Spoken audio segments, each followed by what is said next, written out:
तब तुम नाही, अब तुम है हम नाही जी, इसी भ्रम के बीच में उलझे 84 में। सिर्फ एक छोटा सा भ्रम है।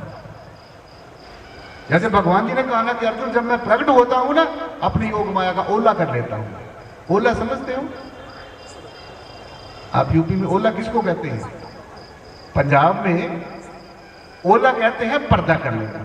जैसे जब नवी जो बेटियां शादी करके किसी घर में जाती है तो हमारे पंजाब में एक परंपरा है कि वो अपना मुंह ढक के मतलब वहां पर एक थोड़ा पर्दे में रहती है,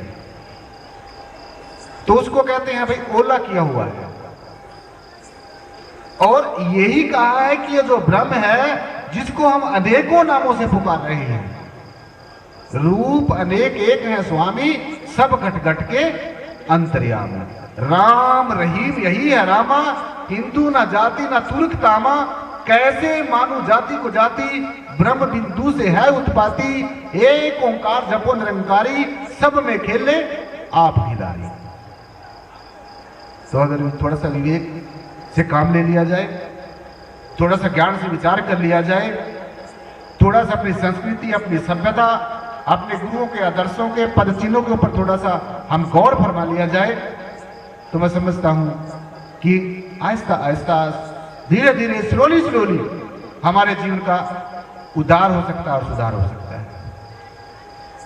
देखिए ना भाई, अगर सदना कसाई का एक नाम आता है हिस्ट्री में कि सदना कसाई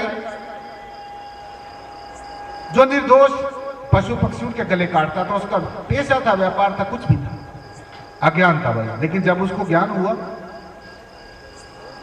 तो आप ये समझिए कि आज ऐसे इंसान का जिसने अनेकों पशु पक्षियों के गले काटे, लेकिन जब उसको ज्ञान हुआ, बोध हुआ, आज उसका नाम हम वहीं पर पढ़ते हैं जहां पर ब्रह्म ज्ञानी तत्वदर्शी संतों महापुरुषों को पढ़ते हैं।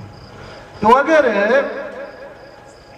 सदना कसाई का उद्धार हो सकता है तो आप लोगों ने तो मेरे ख्याल में किसी ने इतने पशु पक्षियों के गले भी नहीं काटे होंगे, इतना किसी को तंग भी नहीं किया होगा, क्योंकि हमारे शास्त्र दर्शाते हैं कि एक जीव की हत्या करने से ब्रह्म हत्या हो जाती है। और ब्रह्म हत्या का जो पाप है, महापाप है, पश्चाताप है, कई जन्मों तक करना पड़ता है।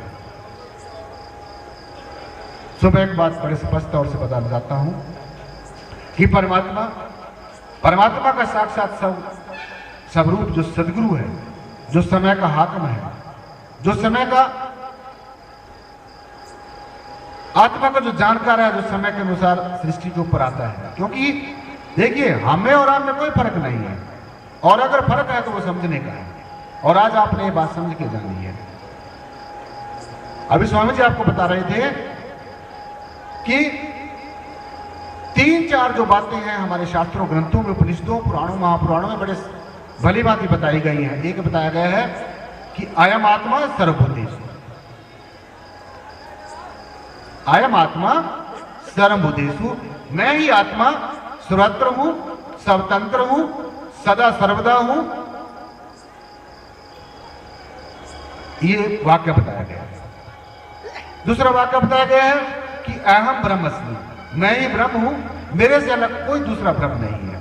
क्योंकि अगर आप अपने से अलग किसी दूसरे ब्रह्म को मानते हो, किसी दूसरे परमात्मा को पूज रहे हो, किसी दूसरे परमात्मा को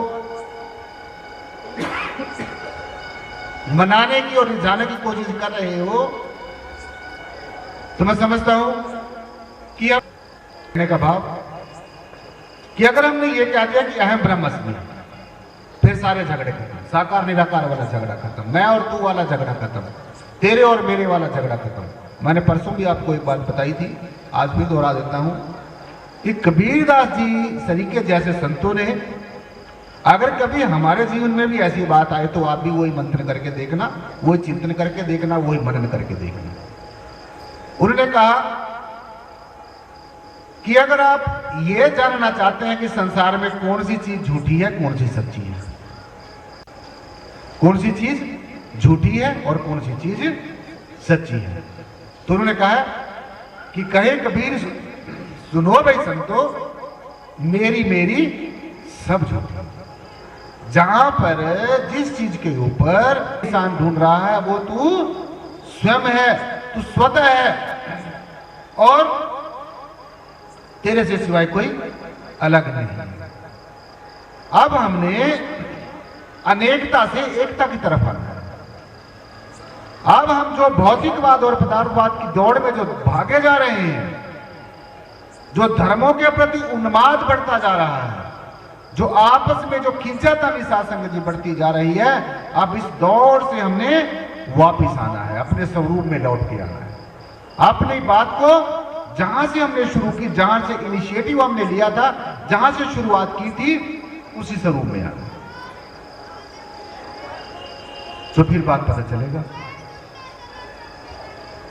बटक बीज माही रहो।